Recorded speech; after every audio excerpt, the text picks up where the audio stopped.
2007 में लॉन्च हुई Yamaha R1 Bharat में बिकने वाली पहली 1000 सीसी सुपर बाइक थी और आज की इसकी यंगर सिबलिंग R15 भारतीय टू व्हीलर्स मार्केट में सबसे सक्सेसफुल और सबसे popular entry level sports bike है।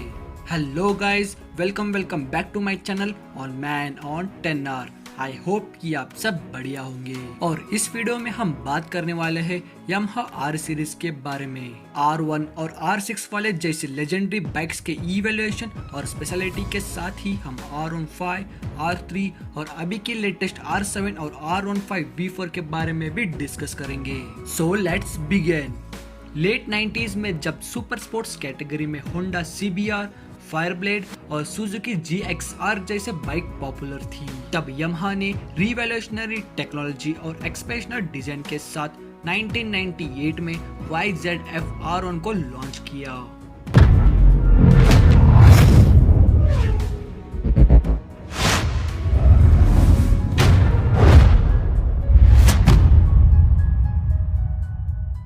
R1 को बनाने का आइडिया कुनिहिको मिवा का था, जो आगे चलकर यामाहा के सीनियर एग्जीक्यूटिव ऑफिसर बने। ट्विन राउंड हेडलैम्प्स के सेटअप वाले CBR और GSXR के कंपैरिजन में यामाहा R1 का डिजाइन ज्यादा मॉडर्न और एरोडायनामिक था। व्हाइट और रेड कलर कॉम्बिनेशन के साथ इसमें सीट्स भी रेड कलर की थी। उस समय की दूसरी बाइक्स के कंपैरिजन में sharp body fairing, bright colours और thick tyres and big exhaust के साथ यामाहा R1 काफी ज्यादा इंप्रेसिव लगती थी। स्पेशल डिजाइन के साथ साथ यामाहा R1 की टेक्नोलॉजी भी स्पेशल थी। इसके इंजन में वर्टिकल स्ट्राइक्ड गियर बॉक्स लगाया गया था, जिसकी वजह से दूसरे 1000 सीसी इंजन के कंपैरिजन में इस बाइक की इंजन का साइज थोड़ा छोटा था। छोटे इंजन की वजह से यामाहा इंजीनियर्स इस बाइक के व्हील बेस को कम कर पाए, जिससे ये बाइक काफी शार्प हैंडलिंग दे देती।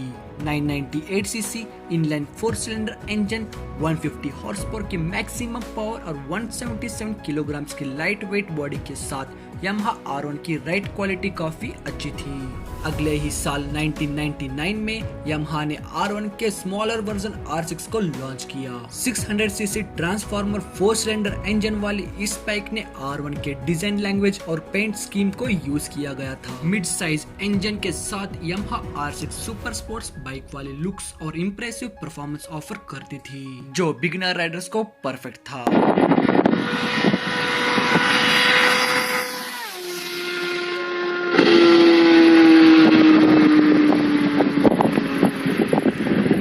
इंटरनेशनल मार्केट में R6 को लॉन्च करने के बाद यामाहा ने R7 को भी लॉन्च किया और ये बाइक मार्केट में बिकने के लिए नई बनाई थी।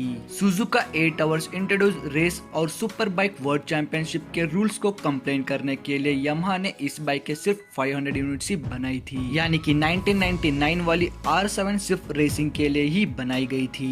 लेकिन आज के टाइम में Yamaha R7 the legendary R6 को रिप्लेसमेंट कर चुकी है, जिसके बारे में हम आगे बात करेंगे। 1998 में R1 को लॉन्च करने के बाद यामाहा ने इस बाइक में बैक टू बैक काफी सारे अपडेट्स दे दिए। 2002 की YZF R1 में पिछले वर्जन से ज्यादा पावर और टॉर्क था। टेल इंटीग्रेट एग्जॉस्ट के साथ 2004 की R1 में न्यू डिजाइन और इम्प्रूव्ड इंजन दिया गया, जो 172 हॉर्स पावर की मैक्सिमम पावर प्रोड्यूस करता था, यानी कि ये बाइक 1:1 की पावर रेशियो ऑफर करता था। बेटर परफॉर्मेंस और न्यू स्टाइलिश लुक के साथ 2004 की R1 एक शानदार सुपर स्पोर्ट्स बाइक थी, पर उस समय के पॉपुलर होंडा CBR, फायरब्लेड और कावासाकी निंजा ZX-10R के सामने ये बाइक कस्टमर्स को ज्यादा अट्रैक्ट नहीं कर पाई। इसके बाद यामाहा R1 को कॉन्स्टेंटली इम्प्रूव करता रहा, लेकिन 2009 में यामाहा ने मेजर चेंज करते हुए अपनी MotoGP बाइक की M1 की cross plane crankshaft technology YZF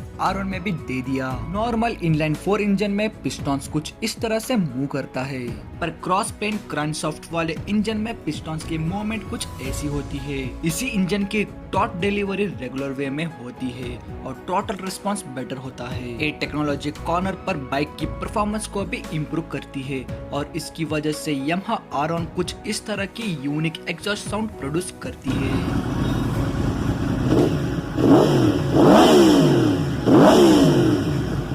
super standard design और क्रॉस प्लेन क्रॉनसॉफ्ट इंजन वाली नई यामाहा R1 काफी महंगी थी, पर इसकी शानदार परफॉर्मेंस और यूनिक के वजह से मार्केट में इसी काफी अच्छी रिस्पांस मिला। मिड 2000s में Yamaha R1 major international markets में रिकॉग्नाइज की जा रही थी। इसी बीच 2008 में यामाहा ने कुछ एशियन मार्केट के लिए R1 के बेस पर एक स्मॉलर इंजन वाली स्पोर्ट्स बाइक R15 को लॉन्च किया। यूरोपियन मार्केट में A1 लाइसेंस रूल फॉलो करते हुए यामाहा ने R125 को लॉन्च किया, जो R15 के डिजाइन से साथ 125 सीसी का छोटा इंजन ऑफर करती थी। भारत में भी यामाहा 2008 में ही R15 को लॉन्च किया था। इसके बाद 2014 में यामाहा ने इंडोनेशिया मार्केट में R25 को लॉन्च किया। 249 सीसी इनलाइन 2 सिलेंडर इंजन के साथ ये बाइक स्मॉल बजट में स्पोर्टी और एक्सपीरियंस देने के लिए डिजाइन की गई थी। एशियन कंट्री में बिगिनर स्पोर्ट्स कैटेगरी के डिमांड फुलफिल करने के बाद 2015 में यामाहा ने अमेरिकन और यूरोपियन मार्केट में एंटी लेवल स्पोर्ट्स बाइक की कैटेगरी में R3 को लॉन्च किया। अगले ही साल इस बाइक को भारत में भी लॉन्च किया, लेकिन 3.5 लाख की प्राइस वाली A321 CC twin cylinder engine bike भारतीय बाइक्स के लिए प्रीमियम कैटेगरी में स्पोर्ट्स बाइक थी।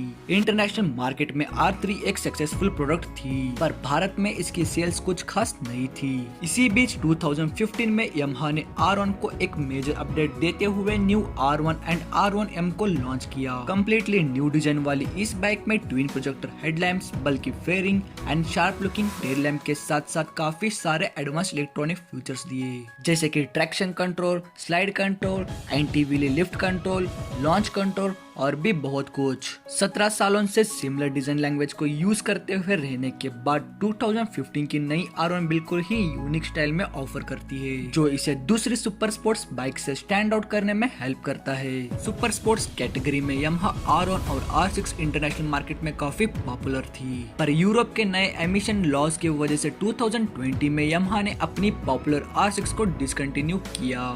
2021 में यामाहा ने इसकी जगह ऑल न्यू R7 को लॉन्च किया, जिसने सिंगल प्रोजेक्टर हेडलैम्प्स के साथ R सीरीज की न्यू डिजाइन भी एस्टेब्लिश की है।